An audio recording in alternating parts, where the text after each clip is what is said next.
کیا یہ ضروری تھا کہ یہ ٹیکس کا جو بوجھ ہے وہ ایک سیلریڈ کلاس پہ ڈالا جاتا انسٹیڈ آف یہ کہ آپ سینٹ کے خرچے بڑھاتے, انسٹیڈ آف یہ کہ آپ نیشنل اسمبلی کے خرچے بڑھاتے, آپ پریزیڈنسی کے خرچے بڑھاتے, آپ پرائم منسٹر ہاؤس کے خرچے بڑھاتے, آپ ادھر کیوں نہیں آسٹیریٹی میجرز لے سکتے تھے؟ یہ عام آدمی کی طرف سارا کا سارا برڈن کیوں چلا جاتا ہے؟ دیکھیں اب آپ جب کہتی ہیں کہ مجھے اپنے معاشی استحکام لے کے آنا ہے اور فسکل ہاؤس کو ان آرڈر کرنا ہے, تو آپ بالکل ٹھیک کہہ رہی ہیں.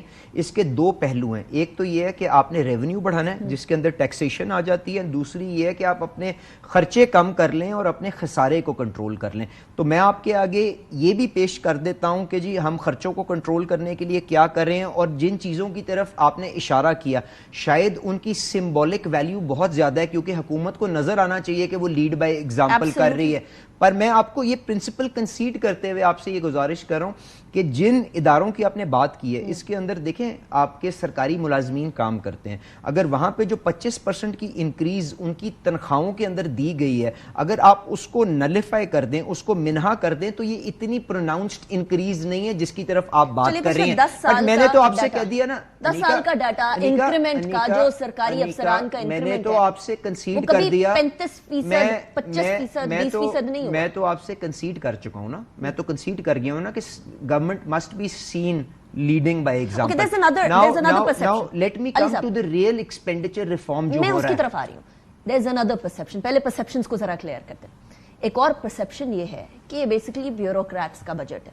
یہ بجٹ بیوروکریٹس کا ہونے کی وجہ سے عام آدمی کی طرف زیادہ کس طرح سے بیوروکریٹس کا بجٹ ہے؟ اس طرح سے کہ پچھلے 10 سال کے اندر اتنا میسو انکریمنٹ سرکاری افسران کی تنخواہوں میں نہیں ہوا. 10% ہوتا رہا, 5% ہوتا رہا, 15% ہو گیا, آپ لوگ 20%, 25% پہ چلے گئے. تو یہ ایک اچھا خاصا انکریمنٹ ہے. پھر وہ گھر بیچیں تو ان کو ٹیکسیشن نہیں دینی ہے, لیکن کوئی عام شہری گھر بیچے تو اس کو ٹیکس دینا ہے. سو یہ ڈسپیرٹیز, یہ دو پاکستان بنانے کا طریقہ کیوں؟ جی میں بالکل, اب آپ نے دو باتیں کی ہیں. Now you just hear me out, ٹھیک ہے. آپ نے ایک تو کہا ہے کہ انکریمنٹس جو سرکاری ملازمین کو ملتے رہے ہیں وہ زیادہ ہیں بنسبت اس کے کہ جو پرائیویٹ سیکٹر کے اندر تنخواہیں انکریز ہیں, اور دوسری آپ نے جو استثناز اور ایگزیمپشنز ہیں ان کی بات کی ہے. میں دونوں کے اوپر جواب دیتا ہوں. دیکھیں میں نے کمپیریزن پچھلے ایئرز سے جی میں بالکل دے رہا ہوں, جی بالکل, میں آپ سے گزارش یہ کر رہا ہوں پرائیویٹ سیکٹر کے اندر جو تنخواہیں ہیں اور جو سرکاری ملازمین کی تنخواہیں ہیں اس کے بیچ میں فرق دیکھ لیں. اگر میں سرکاری ملازم ہوں, میری 2 لاکھ روپے تنخواہ ہے, اور آپ کی ماشاءاللہ ایز اے گلیمرس اینکر آپ کی 20 لاکھ روپے تنخواہ ہے, تو اور مہنگائی سے دونوں کی پرچیزنگ پاور کے اندر فرق پڑا ہے. تو جو ہم نے 25% کی انکریز دی ہے وہ لوور گریڈز کے اندر دی ہے, اور وہ بیس سیلری کے اوپر دی ہے, ٹوٹل سیلری کے اوپر نہیں دی. پہلی بات تو یہ. اور جب مہنگائی زیادہ ہوگی تو انکریمنٹ کو بھی زیادہ ہونا چاہیے تاکہ آپ لوگ اپنا لائف سٹائل کو مینٹین کر سکیں. This is the principle that I wanted to establish. Now جو آپ نے ایگزیمپشنز کی بات کی کہ جی ایک پرائیویٹ آدمی کوئی پلاٹ بیچے تو اس کو اس کے اوپر ٹیکس دینا ہے, اور اگر کوئی سرکاری ملازم اگر کوئی پلاٹ بیچے تو اس کے اوپر ٹیکس کی ایگزیمپشن ہے. ناؤ اس کے اوپر جو سیاست ہوئی ہے میں آپ کو کلائنٹلی ایکسپلین کرتا ہوں, اور آپ مجھے خود بتا دیجیے گا where this exemption is wrong and where it is right, ٹھیک ہے.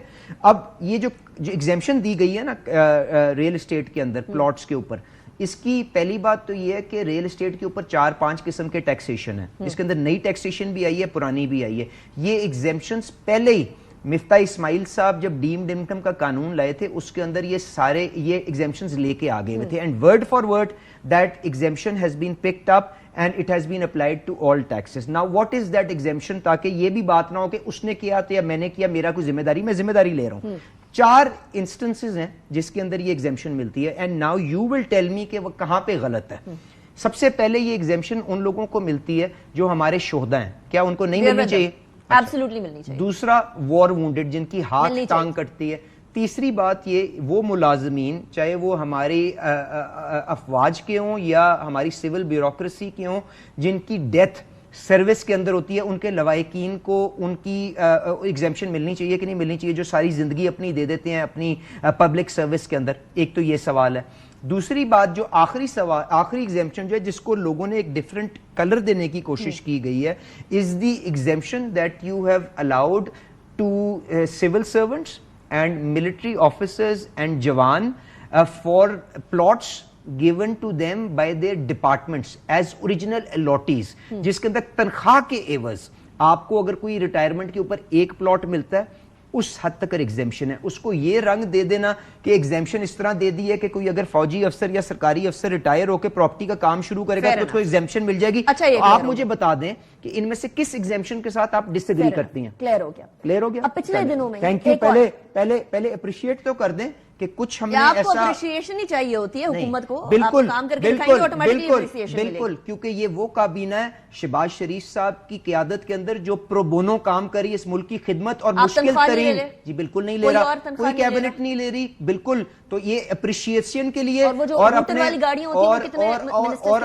اپنے آپ اس کا کوشچن ڈالیں اور پتا کر لیں کہ کون سی نئی گاڑیاں خریدی گئی ہیں اور کتنا پیٹرول کون لے رہا ہے. سارے کے سارے کابینہ بغیر کسی تنخواہ کے بشمول وزیر اعظم وہاں پہ سرو کر رہی ہے صرف آپ کی اپریسیشن اور اس ملک کو ٹریک پہ ڈالنے کے لیے. پرائم منسٹر ہاؤس کے سارے خرچے شہباز شریف صاحب اپنی جیب سے دے رہے ہیں, سارے اخراجات میں اپنی جیب سے اٹھا رہا ہوں. فائنانس منسٹر 4 مہینے سے 50 کروڑ روپے سال کی نوکری چھوڑ کے یہاں پہ آ کے بغیر کسی تنخواہ کے کام کر رہا ہے, پرائیویٹ گاڑی میں پھر رہا ہے. اس کے علاوہ تو پلیز ڈونٹ بری لٹل جو یہ ساری کی ساری کوشش ہو رہی ہے. آپ نے کہا سب پرو بونو کام کر رہے ہیں جی, دیٹ از اپریشیبل, لیکن پھر ہمیں پرائم منسٹر ہاؤس کا بجٹ بڑھانے کی ضرورت کیوں پڑی؟ ایگزیمشنز پہ آ رہے ہیں, آپ نے خود یہ پوائنٹ ریز کر دیا نا, میں نے نہیں ریز کیا. وزیر اعظم ہاؤس کا بجٹ بڑھانے کی کیوں ضرورت پڑی؟ کیونکہ میں نے آپ کو بتا دیا وزیر اعظم ہاؤس کے اندر تنخواہوں کے علاوہ. جی, آپ اس کے علاوہ آپ مجھے بتائیں کہ کہاں پہ خرچہ بڑھا ہے.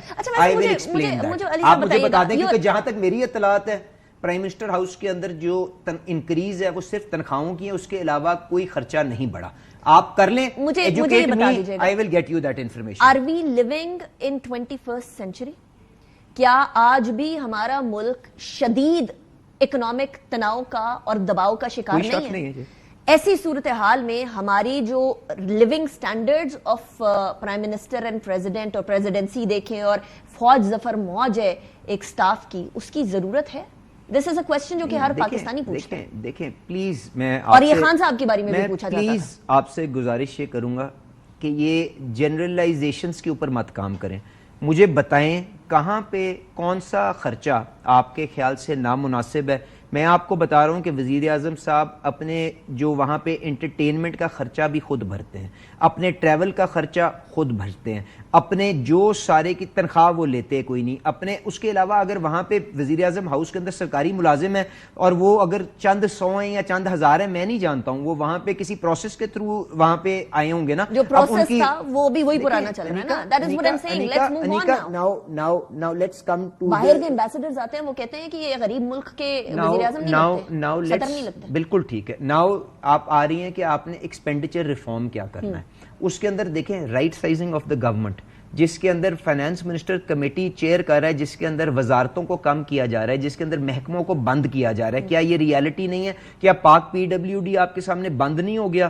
کیا اس قسم کے اور جو آپ کے شعبے بند کیے جا رہے ہیں, جو ادارے بند کیے جا رہے ہیں, ان کے جو ملازمین ہیں ان کو کیا آپ فٹ کر دیں گے کہیں اور, یا پھر ان کو گولڈن ہینڈ شیک دیا؟ دیکھیں بوتھ. آپ کے پاس جو آفٹر آل جو آپ کے ادارے آپ کے پاس رہ جائیں گے ان کے اندر بھی تو ویکنسیز ہوں گی نا. لوگ اٹریشن کے ذریعے آتے بھی ہیں جاتے بھی ہیں. آپ ان کا چھوٹی سی مثال ایک دیتا ہوں. لیسکو کے اندر 2000 لائن مین درکار ہے. اگر ہم جینکو کو بند کرتے ہیں, جو تھرمل جنریشن جو حکومت کے پاس ہے اور لاگڑ پلانٹس ہیں جن کو ہم سکریپ کرنے کے لیے جا رہے ہیں, تو ان کے بندوں کو کیا ہینڈ شیک دے کے ہم فارغ کریں یا ان کو لیسکو کے اندر ایبزارب کروا دیں یا گیپکو کے اندر ایبزارب کروا دیں؟ ایبزارب کروا دینا چاہیے. There is a human touch, a human face to these transitions also, but the government is fully cognizant کہ ہمیں اصلاحات اور ایکسپینڈیچر ریفارم کرنا ہے. اسی لیے 1000 ارب کا خرچہ ہے پینشنز کا, اس کے اوپر پینشن ریفارم کی جا رہی ہے, کنٹریبیوٹری سکیمز کے اوپر جا رہے ہیں. انٹرسٹ ریٹس کو مہنگائی کے اوپر قابو لا کے انٹرسٹ ریٹس کو کم کیا جا رہا ہے یا اس کی طرف کوشش کی جا رہی ہے. گورنمنٹ کو رائٹ سائز کیا جا رہا ہے. پبلک ادارے جو آپ کے ہیں ان کو پرائیویٹائز کیا جا رہا ہے. PIA is just months away from privatization. آپ کے ایئرپورٹس کو آؤٹ سورس کیا جا رہا ہے, جینکوز کو بند کیا جا رہا ہے, ڈسٹریبیوشن کمپنیز کو پریپیئر کیا جا رہا ہے. یہ ساری چیزیں ایکسپینڈیچر ریفارم ہی ہے نا, because you are absolutely correct کہ revenue is one part of the problem, the other part is expenditure reform. دونوں کو اکٹھا کریں گے تو خسارہ